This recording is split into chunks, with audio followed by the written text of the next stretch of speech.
Oscar Lopez Rivera is a father, a grandfather. He was my mentor. Founded an alternative high school that still exists.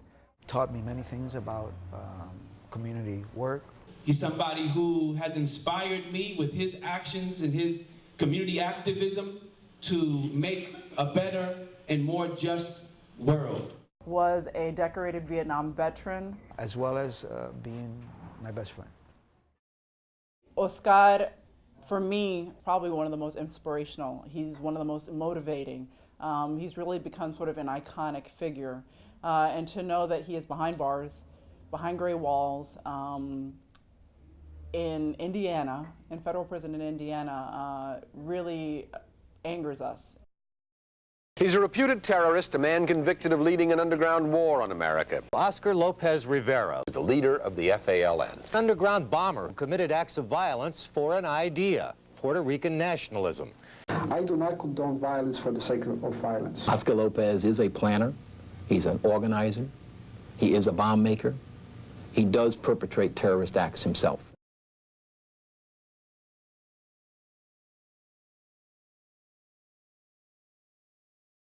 What was the charge that brought you to Leavenworth originally?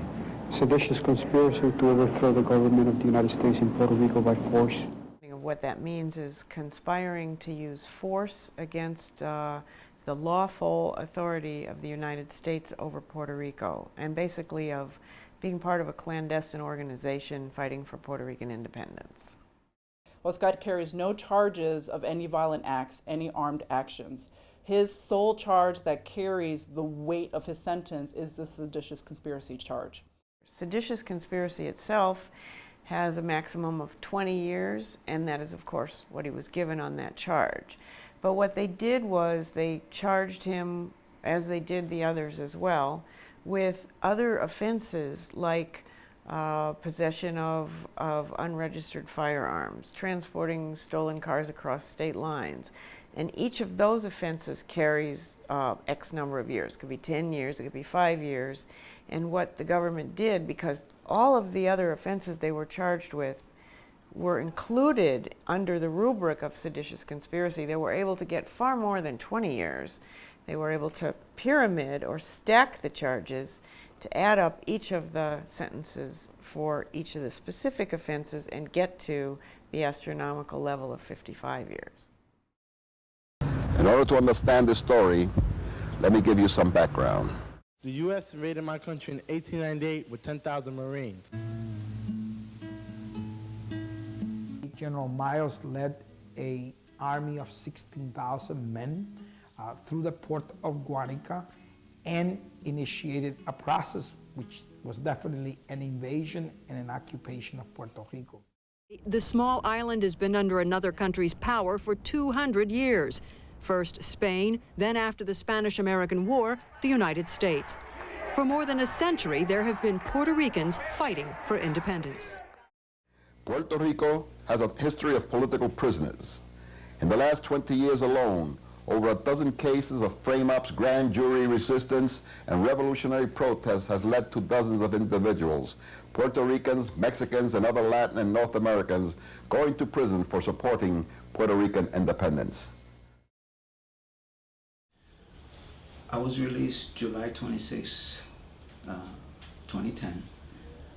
And then I knew that we were getting ready to meet the entourage that came from Chicago to receive me and escort me back to Chicago, which was a bunch of vans full of a bunch of compañeros and compañeras and young people from the Puerto Rican High School, the Puerto Rican Culture Center in Chicago, elected officials from New York, and we just had a rally. We had a political rally in some corporate parking lot.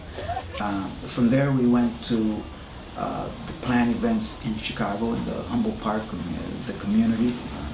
And there I was met by the community, by community activists, by the elected officials, Latino elected officials. Actually, the first great victory for us was in 1999. All this is reminiscent of the political firestorm generated when Mrs. Clinton opposed an earlier President Clinton presidential of putting action, terrorists a grant back on of the street. clemency last month to Puerto Rican nationalists imprisoned on explosives and conspiracy when the greatest national security threat facing America is terrorism, that the President of the United States is pardoning convicted terrorists who carried out the worst wave of terrorist violence in the history of our country. They had served very long sentences for offenses that did not involve bodily harm to other people. National Whitaker Human Rights Network is a national organization made up of chapters in several United States cities that works towards not only the freedom of Oscar Lopez Rivera, but we also educate and mobilize around human rights issues that affect Puerto Ricans that live stateside here in the United States or in Puerto Rico. The network has been doing a variety of things in terms of the freedom of Oscar. We have held many activities really to re-educate people of who Oscar is. Oscar was incarcerated in 1981, so you have a whole new generation of Puerto Ricans, of activists that don't know who he was, don't know the history of the movement, the Puerto Rican movement of activism back in the 70s and in the 80s. And so we have felt that a large part of our job is to re-educate people on those issues, on Puerto Rican colonialism, on why people fought against U.S. imperialism in Puerto Rico, but also who he is as a person, who he was as an activist, and who he continues to be, though being incarcerated. I think it's telling that Oscar is considered politically and by virtue of his militancy in the independence movement, not so much a danger as a voice to be silenced. Oscar consistently has been mistreated in prison, so much so that he spent 12.2 years in isolation in 2 prisons in the U.S. Amnesty International has condemned the conditions at Marion, the isolation, the sensory deprivation, right, as being tantamount to psychological torture. Okay, Oscar, for the first 54 days of his incarceration at Marion, was woken up every 2 hours. So much so that he now says he has a permanent sleeping disorder, that he sleeps very lightly and the lightest sound will wake him up.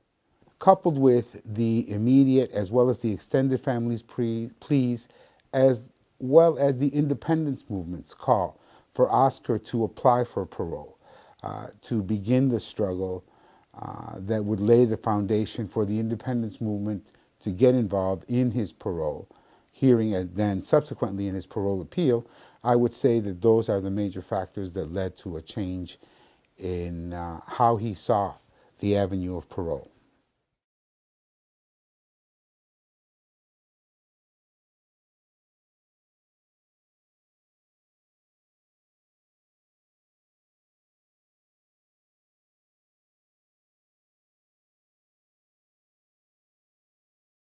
After they had served 5 years in the community and complying fully with their conditions, we asked the Parole Commission to terminate that supervision early.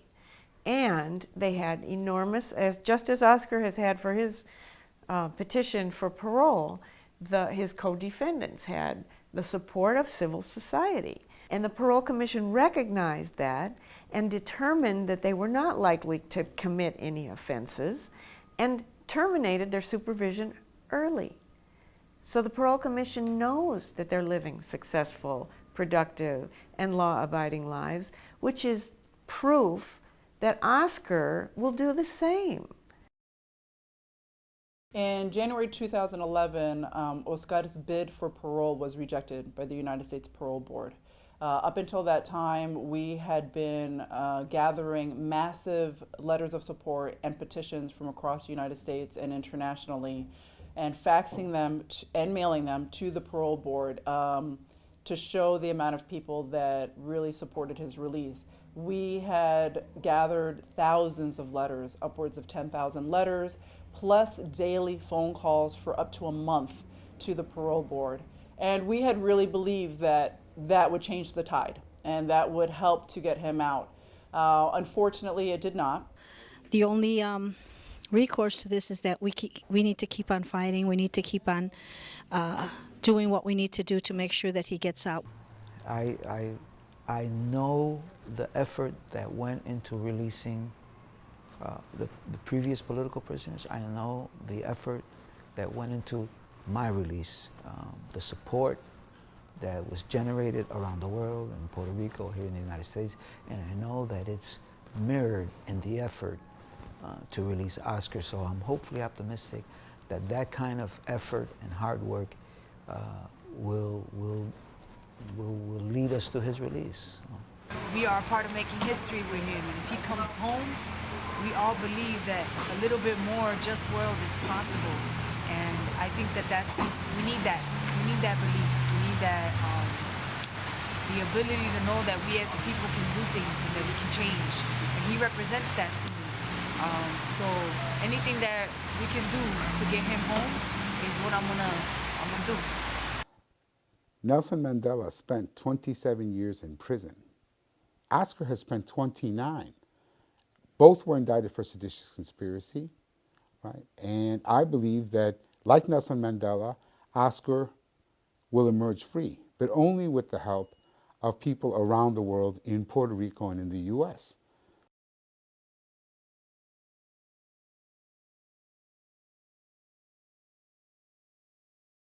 I think that the human being has a wonderful capacity to acclimate to even the most adverse environments. And I think that that's what makes the human being what he is or what she is.